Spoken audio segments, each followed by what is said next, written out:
Hey guys, I recently just got home from a long road trip to the Northeast where I played two big Scrabble tournaments on 2 consecutive weekends. The first weekend I played a 3-day tournament in Niagara Falls, Ontario, and the second weekend I played a 2-day tournament held in New York City. And both of these tournaments were super fun and had a lot of memorable games, hopefully all of which will be covered on my channel in due time. But the first game I want to go over was a game I played against another very strong expert, Arie Sinke, at the Niagara Falls tournament. And the beginning of the game is actually what I want to go over here because it was extremely amusing and unusual. Arie was first in this game and he had an opening rack of AEFNPT blank. Arie has no playable bingos here, and he made an interesting decision which I agree with. He exchanged a single tile, his F, keeping AENPT blank. I like his decision here because he's very, very likely to bingo on his next turn unless he has a particularly poor one-tile draw out of the bag, and his options that play an actual word on the board are pretty unappealing.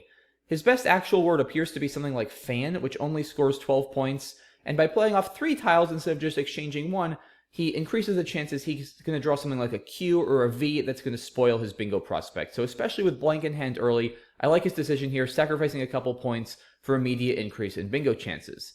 And that put me in a very interesting position as well, holding the rack of ELNOPTY. This is a pretty good rack. There are, however, no 7-letter words. And the standard play here would be to probably play long and do something like openly for 30 points, scoring pretty well and keeping just the T. However, the fact that Arie just traded 1 is very significant, and that tells me a lot about Arie's rack. In particular, it tells me that Arie is extremely close to bingoing and is fairly likely to have a bingo on his next turn. If I play something like openly, that's only going to further increase his bingo chances, because now I'm giving him 6 tiles to play through for potential 8-letter bingos, in addition to, of course, allowing him to still play a 7 under the letters in my word. So I didn't really want to do this after an exchange 1. My next thought was to play something like ply for 16 points. Why? Well, I give up 14 points, but this is going to significantly hamper Arie's ability to bingo on his next turn, because I only give him now 3 tiles to play through, 2 of which the P and the Y aren't the best for bingoing, and by putting 3 consonants next to each other, I make it a little bit tricky for Arie to play some 7-letter words he might potentially have. He's probably going to have to either end with a vowel and play under the P, or start with a vowel and play above or below the Y. It's very difficult for him to play a word that both starts and ends with a consonant, which many 7-letter words do.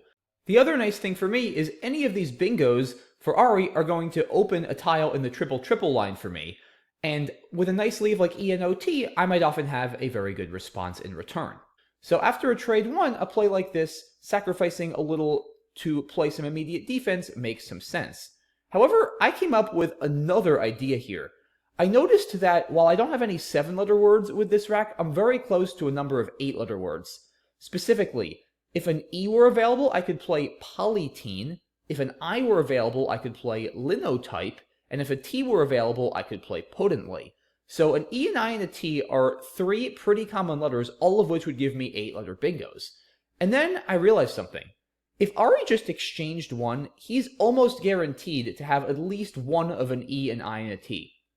A strong expert like Arie isn't going to exchange 1 without a super strong bingo rack. And most strong bingo racks would have an E, and those that don't have an E are almost guaranteed to have at least one of an I and a T. If you think about it, it's very, very hard to come up with a bingo rack strong enough to justify changing a single tile that doesn't have one of the E, the I, or the T. So then I was like, okay, if I could just somehow throw away this turn and let Arie bingo, then I'll be able to bingo back and stay even in this game. I figured if I played something standard like openly for 30, then Arie was very likely to bingo back, probably scoring around 70, and I'd be at a 40-point deficit, drawing who knows what tiles, and I didn't really like that. So I figured instead, if I could somehow lose my turn and then have Arie bingo and me bingo back, we'd be more or less even, a much less unfavorable position. So my first thought was to pass, but that is not really going to work, because if I pass, then depending on what Arie has, he might just pass back. Remember, I have a P and a Y, so I'm not going to be able to risk going into a 6-pass scenario, because if we pass 6 times, then I'm going to lose 12 points, and I'm going to finish with a score of -12. After an exchange 1, Arie's very likely to have low-scoring tiles, in particular one-pointers and possibly a blank. So he's probably going to have much fewer than 12 points on his rack, and that's not going to end well for me. So passing felt out of the question. That's when I came up with the idea that I eventually went with. I intentionally phonied, with the hope that Arie would challenge it off and then bingo and give me the letter I needed. So to that effect, I played Ponty, P-O-N-T-Y, for 26 points. Now, Ponty is not a word, but why did I play Ponty as opposed to any other phony I could have conjured up? I wanted to play something that I felt had at least a shadow of reasonability to it. If I played something utterly ridiculous, like I'm just going to make up a word here, like this, I don't even know, then it's going to be blatantly obvious to Arie what I'm doing, because, come on, I just couldn't possibly think this was a word. Ponty is, doesn't really sound like a word, but it could be reasonable. And I figured the word had to be 5 letters long, because players as strong as myself and Arie know our 2s and our 3s, and for the most part our 4s so solidly that it would seem too strange if I played a phony 4-letter word. But 5-letter words, even top players have been known to mess up on, so I figured maybe Arie would think that, okay, Mac just legitimately screwed up here, and he wouldn't really think twice about it, and he would just challenge us off and bingo. And that's actually exactly what happened. After Ponty, Arie held the play, and he was extremely confused and suspicious.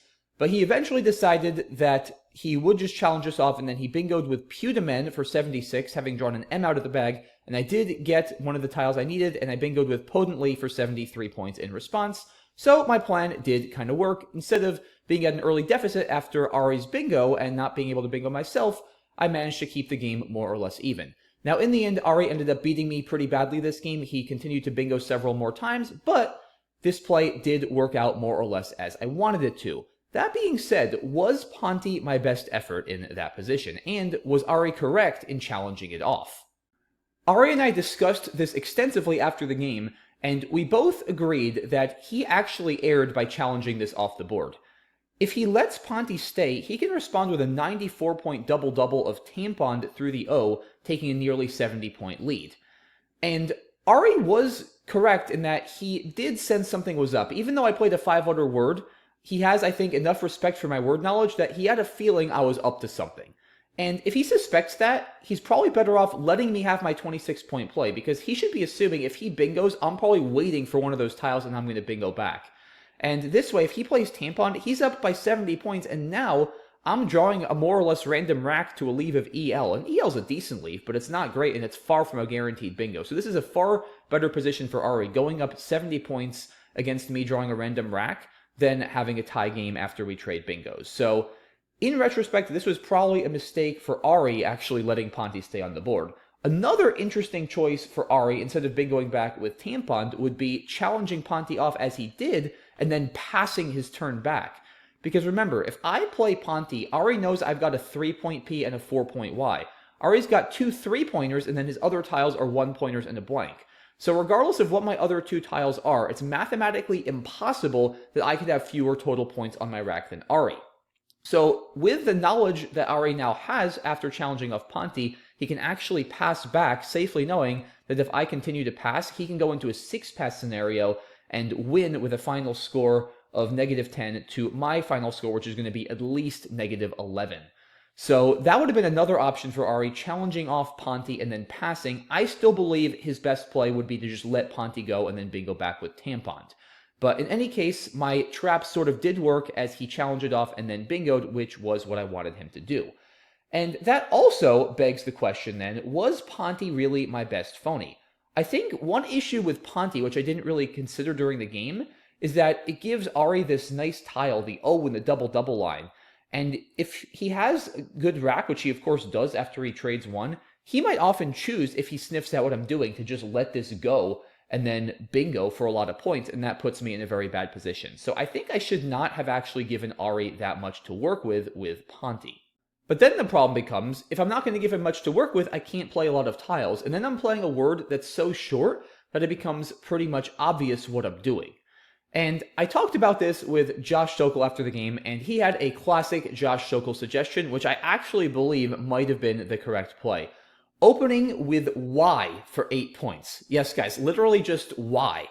Now, if it isn't already obvious, if you haven't seen enough Mac Meller and Josh Sokol videos to know this, you are not allowed to make one-tile opening plays in Scrabble.